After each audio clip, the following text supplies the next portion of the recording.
Hello students, welcome back to your own physics class.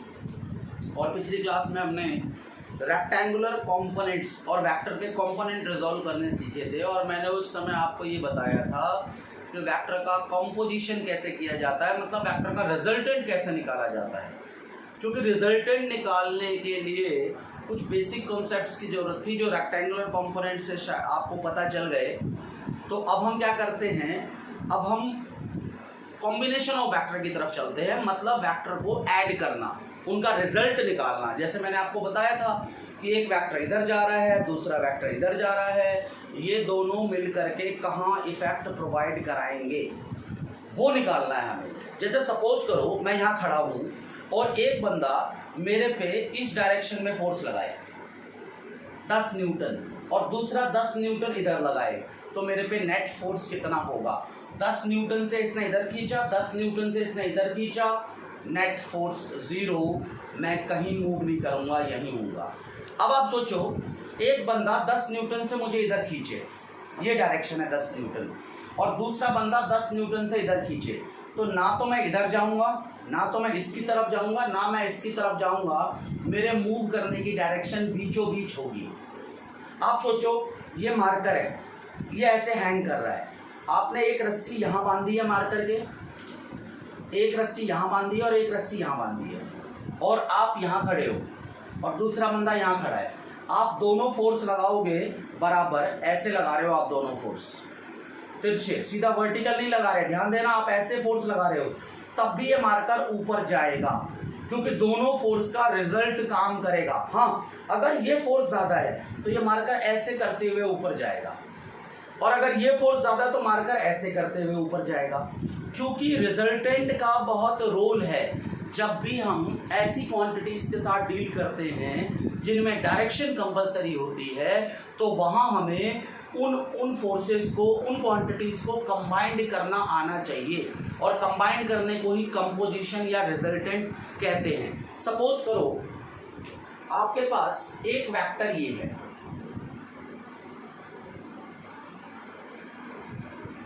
This is vector A, clear, और दूसरा vector है ये, this is vector B. अब ये दो वेक्टर अलग अलग पॉइंट के ऊपर हैं, तो हम इन वेक्टर्स के साथ क्या कर सकते हैं। देखो आप, हमने पढ़ा है कि हम वेक्टर को पैरेलली शिफ्ट कर सकते हैं, यानी अगर ये वेक्टर यहाँ जा रहा है तो इसके पैरेलल में इसको शिफ्ट कर सकता हूँ, मैं इसको इधर भी ले जा सकता हूँ, मैं इसको इधर भी ले जा सकता हूँ। पैरेलल शिफ्टिंग अलाउड है, ये आगे है तो पीछे भी ले जा सकता हूँ, ऊपर भी ले जा सकता हूँ, नीचे भी ले जा सकता हूँ। पैरेलल शिफ्टिंग अलाउड होती है वेक्टर में। जैसा आपको बताया था कि भाई मैं 10 न्यूटन चाहे यहाँ से लगाऊं, चाहे जमीन के थोड़ा सा नीचे से लगाऊं, अगर मैं 10 न्यूटन इसके पैरेलल लगा रहा हूँ, यहाँ से लगाऊं चाहे थोड़ा नीचे आके लगाऊं, अगर बॉडी का साइज बराबर होगा तो सेम फोर्स अप्लाई होगी। क्लियर है। वैसे पॉइंट ऑफ कॉन्टैक्ट का फर्क पड़ता है, पर उतना डीप में हमें अभी नहीं जाना है, ठीक है। तो एक सिंपल बात मैंने आपको स्टार्टिंग के लेक्चर्स में बताई थी कि वेक्टर का पैरेलल शिफ्टिंग अलाउड है। अब आप देखो, मैं इस वेक्टर को यहाँ के बदले यहाँ ले आया, ये ए वेक्टर मैंने पैरेलल बना दिया, इसके अलाउड है। इसको क्या किया मैंने, इसके पैरेलल करता गया, ऐसे करते हुए यहाँ लाके मिला दिया, और ये मेरा वेक्टर, इसको ऐसे करके लाया मैं, ठीक है, ये यहाँ के करीब बनेगा, और इसको पैरेलली शिफ्ट करके मैंने ऐसे यहाँ बना। मैंने क्या देखा, हेड ऑफ ए और टेल ऑफ बी, दोनों को ऐड कर दिया। क्लियर है, सिंपल बात है। एक तो मैं ऐसे ऐड कर सकता था, दूसरा देखो, एक का हेड दूसरे का टेल ऐड किया।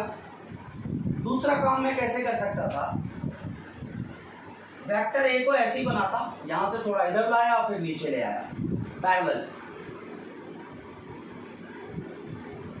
दिस इज वेक्टर ए, और इस वेक्टर को थोड़ा सा यहां लाया फिर थोड़ा इधर ले गया, ऐसे करके ऐसे करा, दिस इज वेक्टर बी। ये दो वेक्टर्स है, दोनों को एक तो क्या किया, दोनों का टेल, टेल ऑफ ए और टेल ऑफ बी दोनों को ऐड करेंगे, वेक्टर का निशान बना देना। तो जब आप वेक्टर को ऐसे ऐड करोगे, जब ऐसे ऐड करोगे रिजल्ट दोनों का सेम आएगा, बट इन दोनों को दो अलग अलग नाम दिए गए हैं। इसको हम कहते हैं, इस तरह से जब ऐड करोगे उसके लिए आपको parallelogram law of vector addition पढ़ना पड़ेगा। और यानी देखो यहां हूं मैं 5 न्यूटन फोर्स इधर लगा रहा हूं, 5 न्यूटन फोर्स इधर लगा रहा हूं, ठीक है। तो मैं बीचों बीच गया, या मैं ऐसा करूं, देखना समझना मेरी बात।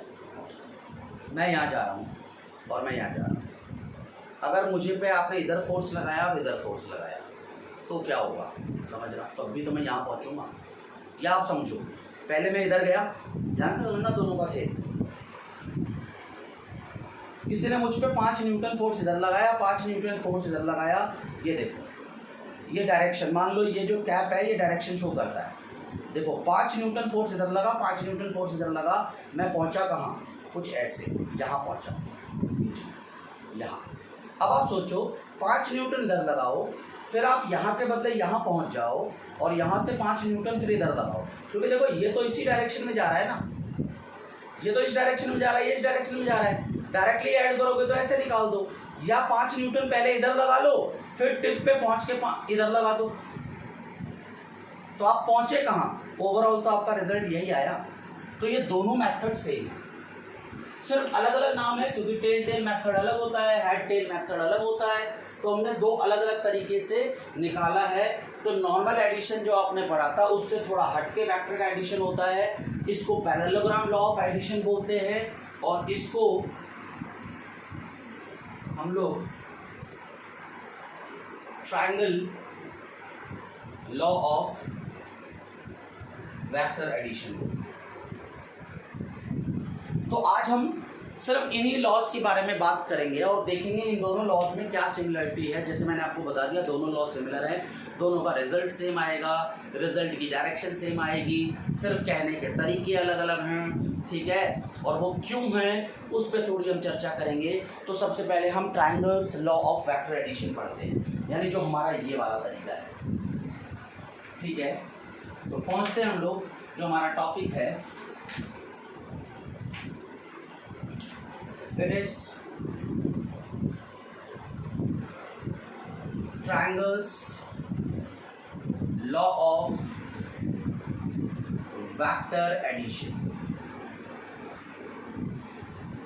देखो क्या है, जैसे मैंने आपको बताया था ये एक वेक्टर है A और ये दूसरा वेक्टर है इट इज B।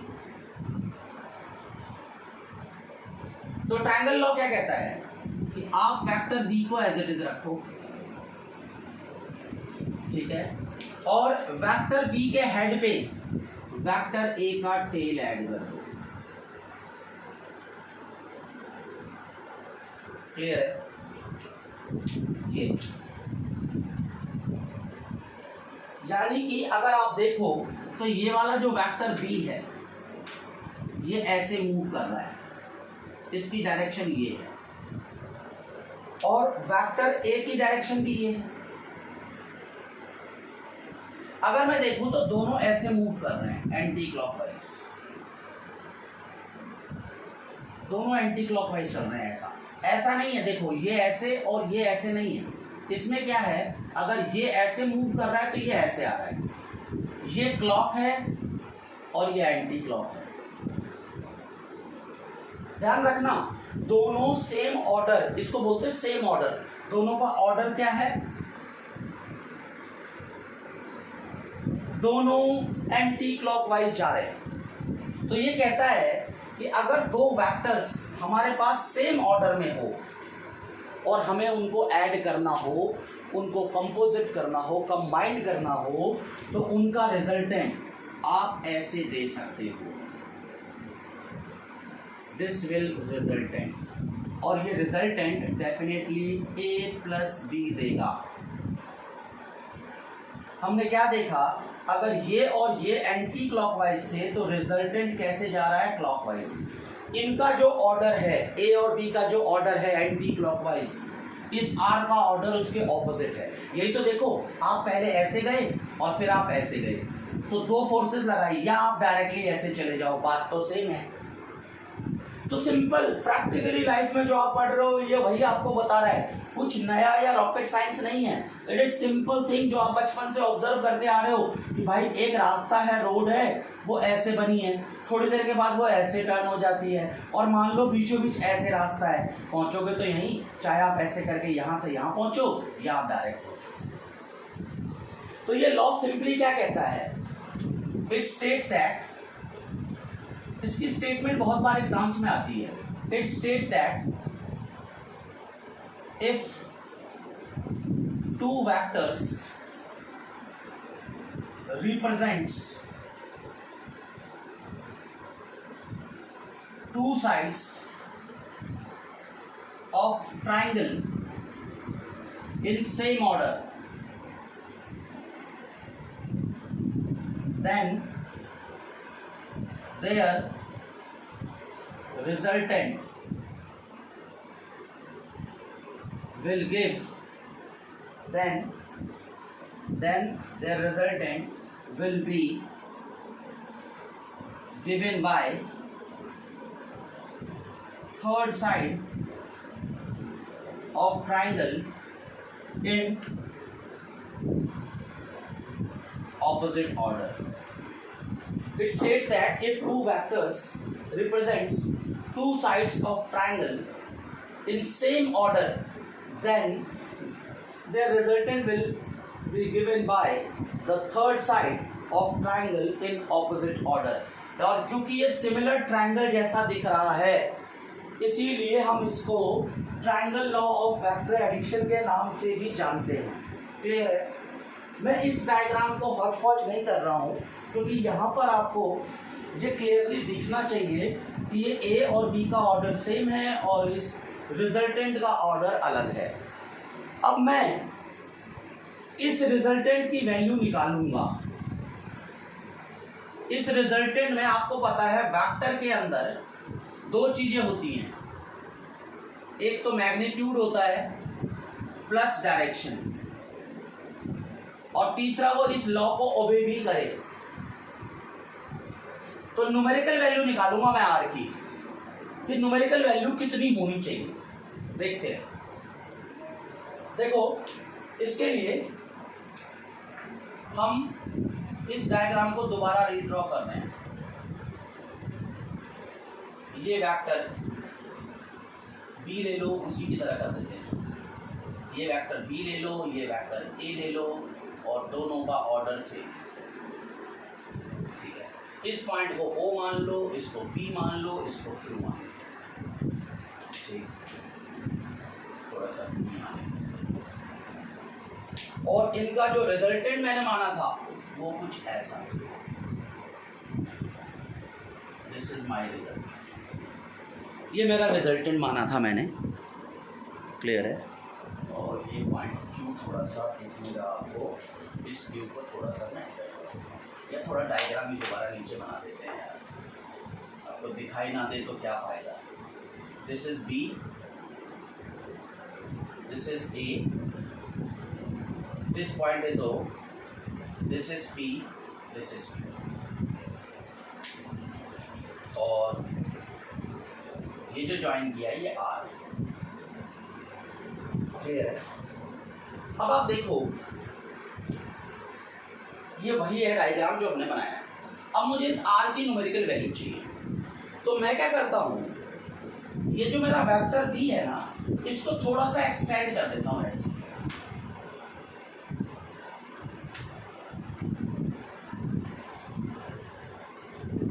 यहाँ तक क्या कंस्ट्रक्शन की मैंने,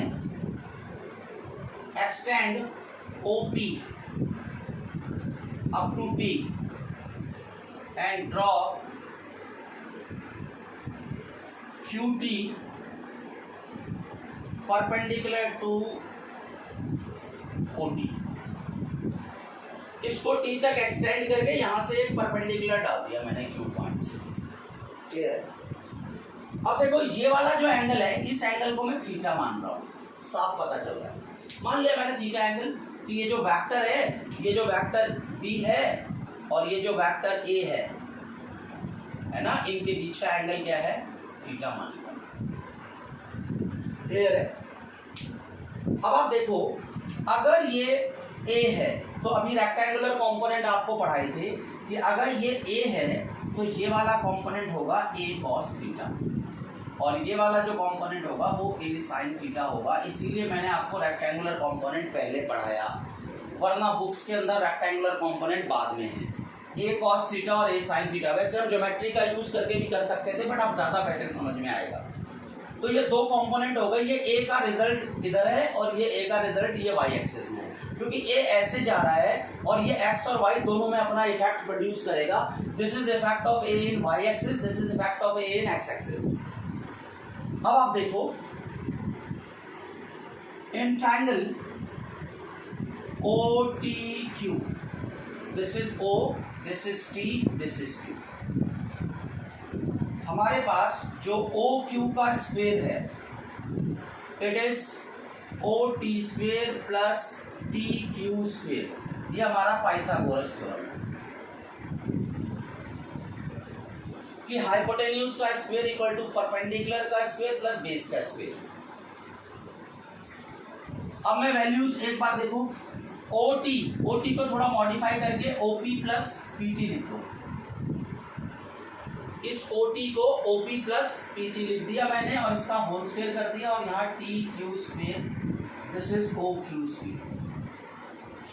अब देखो ओ क्यू आर है आपके पास, तो it is R square, OP is B, PT is A cos theta and T Q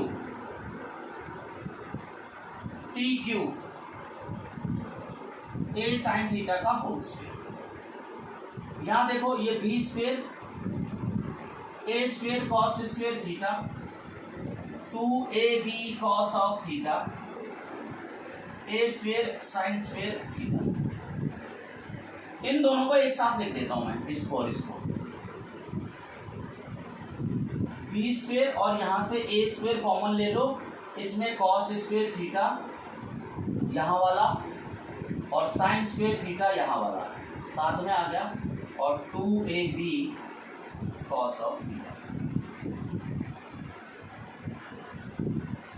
ये रिजल्टेंट आ गया, this is R square, sorry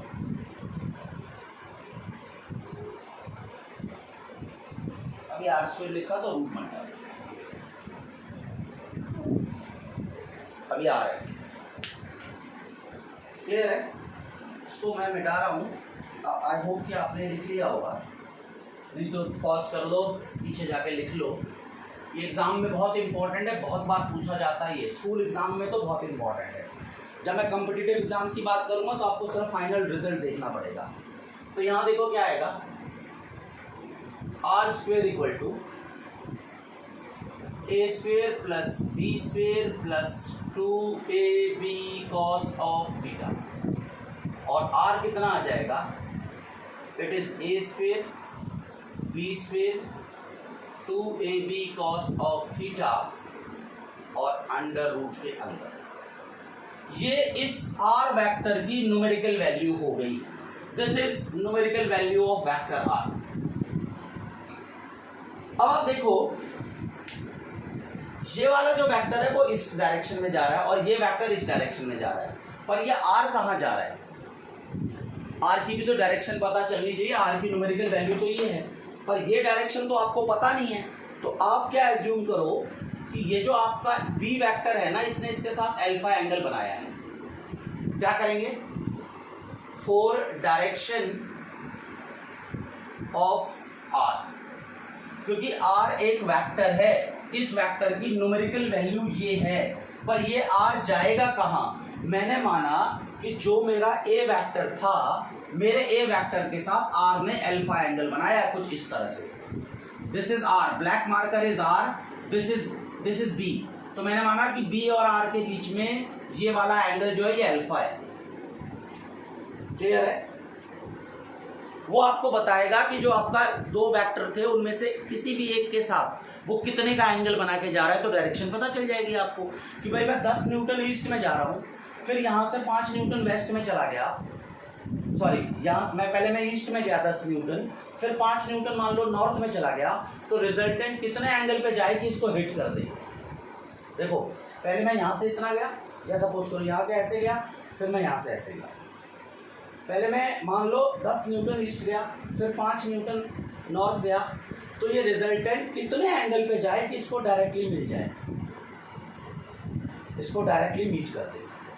clear है? तो ये निकाल रहे हैं देखो, क्योंकि उसकी डायरेक्शन बहुत इंपॉर्टेंट है। तो देखो यहाँ पर दिस इज अल्फा, तो यहाँ लगा दो 10 alpha, 10 alpha perpendicular QT by base OT। QT क्या है तुम्हारे पास, A sin थीटा, और OT क्या है, B plus A cos theta. This is 10 alpha, और अल्फा कैसे निकाल लेंगे आप, 10 inverse A sin theta plus B plus A cos of theta, और ये एंगल है किसके साथ, विथ वेक्टर B। ये जो अल्फा एंगल है वो वेक्टर B और R के बीच में।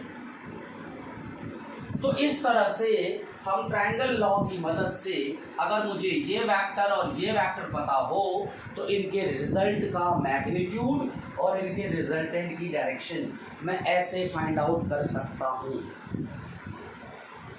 अब देखो ये रिजल्ट आप स्क्रीन को पॉज करके राइट डाउन कर लो। अब मैं पैरेललोग्राम लॉ इसी के साथ बता देता हूँ ताकि क्लियर हो जाए, और वैसे तो इनके बेस्ड कुछ और चीजें हैं वो मैं बाद में बताऊंगा। पहले मैं इसी के साथ पैरेललोग्राम लॉ बता दूं ताकि आपके दिमाग में एक डाउट क्लियर हो जाए कि दोनों लॉ एक ही है, दोनों का रिजल्ट सेम आता है। देखते हैं कैसे, और ये भी प्रूव हो जाएगा कि पैरेलल शिफ्टिंग भी वेक्टर्स के अंदर वैलिड है। हम बार बार पैरेलल शिफ्टिंग यूज कर रहे थे, अब वो वैलिड है कि नहीं है अभी देख लेते हैं। देखो फिर से बना रहा हूं मैं, ये एक वेक्टर है A, दूसरा वेक्टर है B, ऐसे था दोनों वेक्टर थे। मैंने क्या किया, इस A को यहां रख दिया और इस B को यहां रख दिया।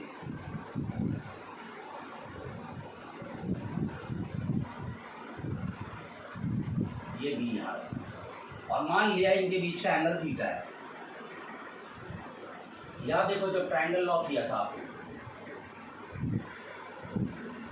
ये A है और ये B है और यहाँ पर भी एंगल थीटा लिया है। अगर आप इसको यहाँ से पीछे लेके चले आओ, यहाँ पर देखो इसके पैरेलल यहाँ, तो ये एक तरह का पैरेललोग्राम बनेगा और ये एंगल कॉरेस्पॉन्डिंग एंगल थीटा, ये भी थीटा का हो जाएगा, ये भी थीटा एंगल हो जाएगा, क्योंकि ये एंगल इक्वल होते हैं। अगर साइड्स पैरेलल हो तो कॉरेस्पॉन्डिंग एंगल्स इक्वल होते हैं ऐसे। तो ये लॉ क्या कहता है, जो पैरेललोग्राम लॉ पढ़ रहे हैं हम लोग, क्या पढ़ रहे हैं, parallelogram law of vector addition, ये लॉ पढ़ना है। ये लॉ भी क्या कहता है कि अगर दो वेक्टर्स हमारे पास इस तरह से है जिनकी टेल और टेल मिली हुई हो, जैसे आप यहां देख रहे हो दोनों की टेल्स मिली हुई हैं, तो देखो ये कहता है कि इस लॉ को प्रूव करने के लिए पहले आप एक पैरेललोग्राम की तरह बना लो, फिगर डॉटेड कंस्ट्रक्शन कर लो और इसको एक पैरेललोग्राम बना दो। अब आपको पता है अगर ये A है तो ये वाली साइड भी A होगी और ये वाली साइड B होगी। This is construction. तो ये कहता है कि दो साइड्स, दो वेक्टर्स पैरेललोग्राम की दो साइड्स की तरह रिप्रेजेंट करें जो एडजेसेंट हो, एक के बाद एक। These are opposite sides but these are adjacent। ये और ये एक ही पॉइंट से स्टार्ट हो रहे हैं, इनको एडजेसेंट साइड्स बोलते हैं। और कहता है कि दो वेक्टर्स कुछ इस तरह से हो कि वो पैरेललोग्राम की एडजेसेंट साइड्स को रिप्रेजेंट करें, तो इनका रिजल्टेंट पैरेललोग्राम का डायगोनल होगा जो उसी पॉइंट से आप ड्रॉ करते हो। देखो पैरेललोग्राम में एक डायगोनल यहां से भी बन सकता है, पर आपको डायगोनल कौन सा चाहिए, जो इसी पॉइंट से ड्रॉ किया गया हो। ठीक है, तो इसकी स्टेटमेंट देखो क्या बोलता है ये। It states that if two vectors represents two adjacent sides of parallelogram, then their resultant will be given by diagonal of parallelogram from same point.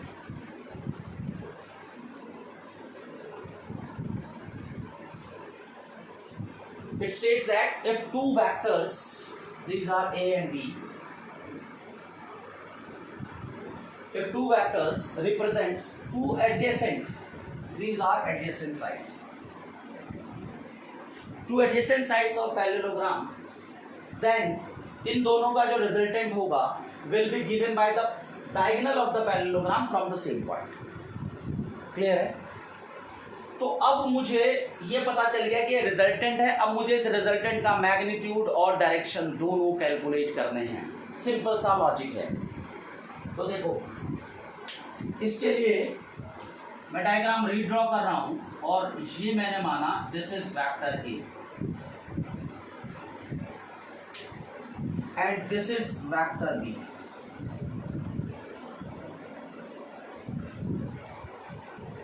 और इनके बीच का एंगल है थीटा। ध्यान दें आप। अब मैं इस पैरेललोग्राम को कंप्लीट कर रहा हूं।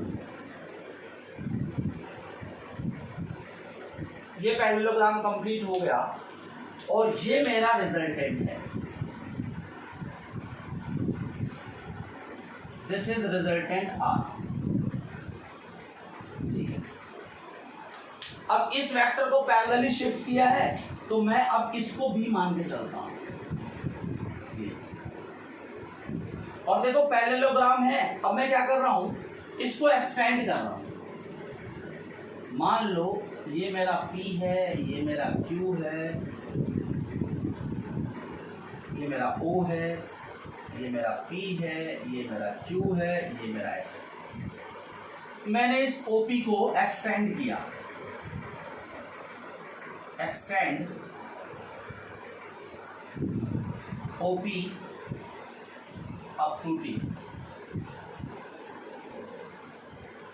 T तक एक्सटेंड करके and draw perpendicular to OT। Perpendicular डाल। अब आप देखो, अगर ये वाला एंगल थीटा है और ये पैरेललोग्राम है तो कॉरस्पॉन्डिंग एंगल ये वाला एंगल भी थीटा हो जाएगा। और जैसा हमने पढ़ा था कि अगर ये वेक्टर B है तो रेक्टेंगुलर कंपोनेंट के हिसाब से ये B cos थीटा और ये B sin थीटा हो जाएगा। अगर आप ध्यान दो, ऊपर का पोर्शन हटा दो तो आपको जस्ट ट्रायंगल लॉ की तरह डायग्राम नजर आ रहा है। अब आप देखो, इन ट्रायंगल OQT, जो OQ स्क्वायर है, it is OT square plus QT square, Pythagoras. फिर से OQ स्क्वायर, OT की जगह मैं OP प्लस PT का whole square plus QT square लिख रहा हूं। क्लियर है? अब क्या कर रहा हूं मैं, this is OQ square which is R, simply OQ R है आपके पास, OP A plus B cos theta का whole square plus B sin theta का whole square,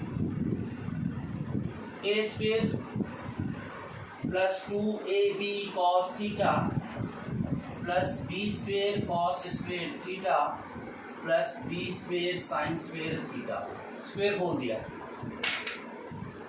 A square plus 2ab cos of theta, इन दोनों में से B square common ले लो और sign square theta plus cos square theta,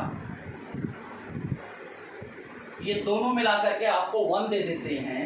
तो आपका रिजल्ट क्या आएगा, ए स्क्वेयर, यहाँ जो बी स्क्वेयर आएगा इसको पहले लिख दो, साथ में 2ab कॉस ऑफ थीटा, और ये आपका आर स्क्वेयर के बराबर है।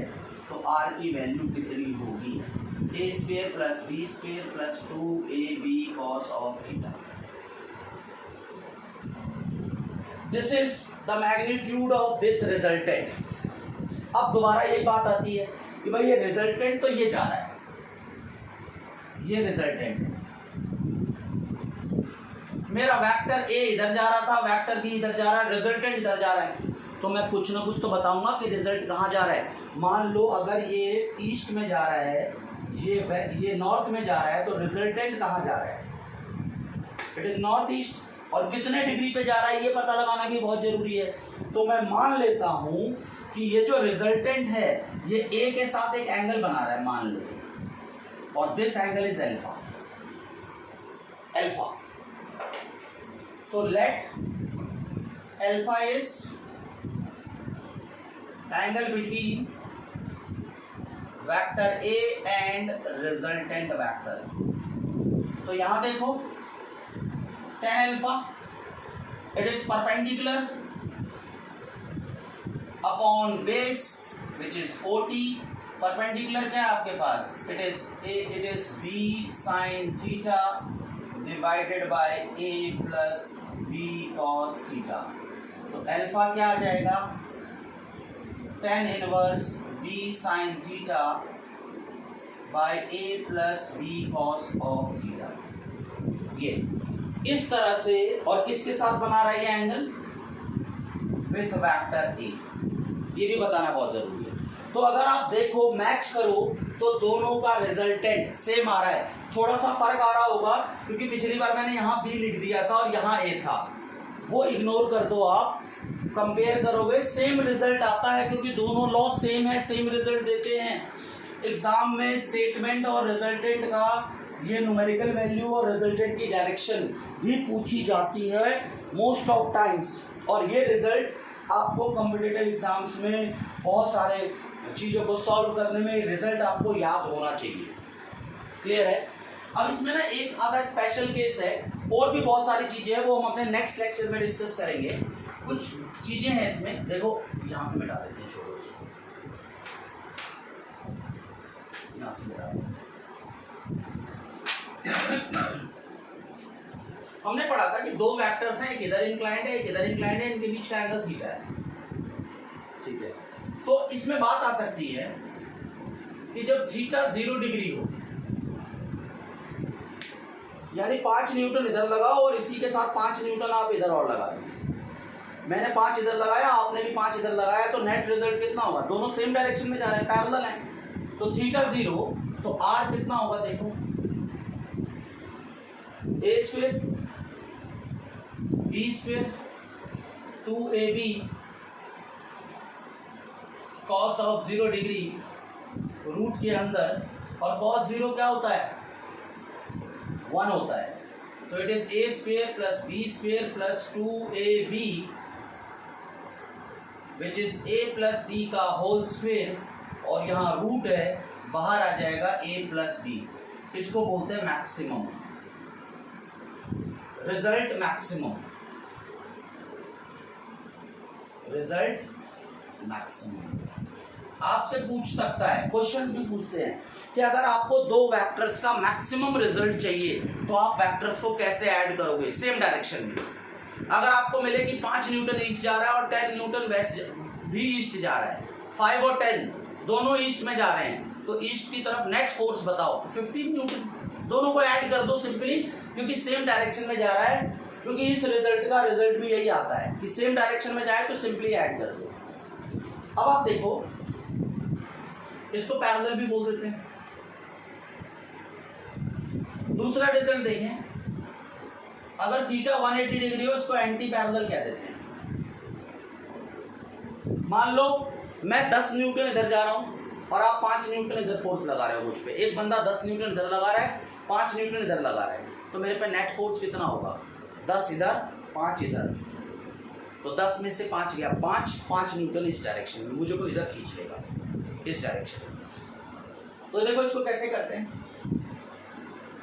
This is A square, this is B square, 2ab cos of 180 और याद रखना cos 180 डिग्री की वैल्यू -1 होती है। तो a square plus B square minus 2ab, it is a minus B का होल स्क्वायर और result is a minus B. तो इसमें रिजल्ट जो होता है आपके पास इट इज मिनिमम। तो आपसे सवाल पूछे कि दो वेक्टर्स का रिजल्ट मिनिमम चाहिए तो उनको ऑपोजिट डायरेक्शन में ऐड कर दो। एक की डायरेक्शन इधर ले लो, एक की इधर, या एक ऊपर और एक नीचे। अगर ऑपोजिट डायरेक्शन में दो वेक्टर ऐड जा रहे हो तो उनका रिजल्ट क्या होता है? मिनिमम। थर्ड केस देखो,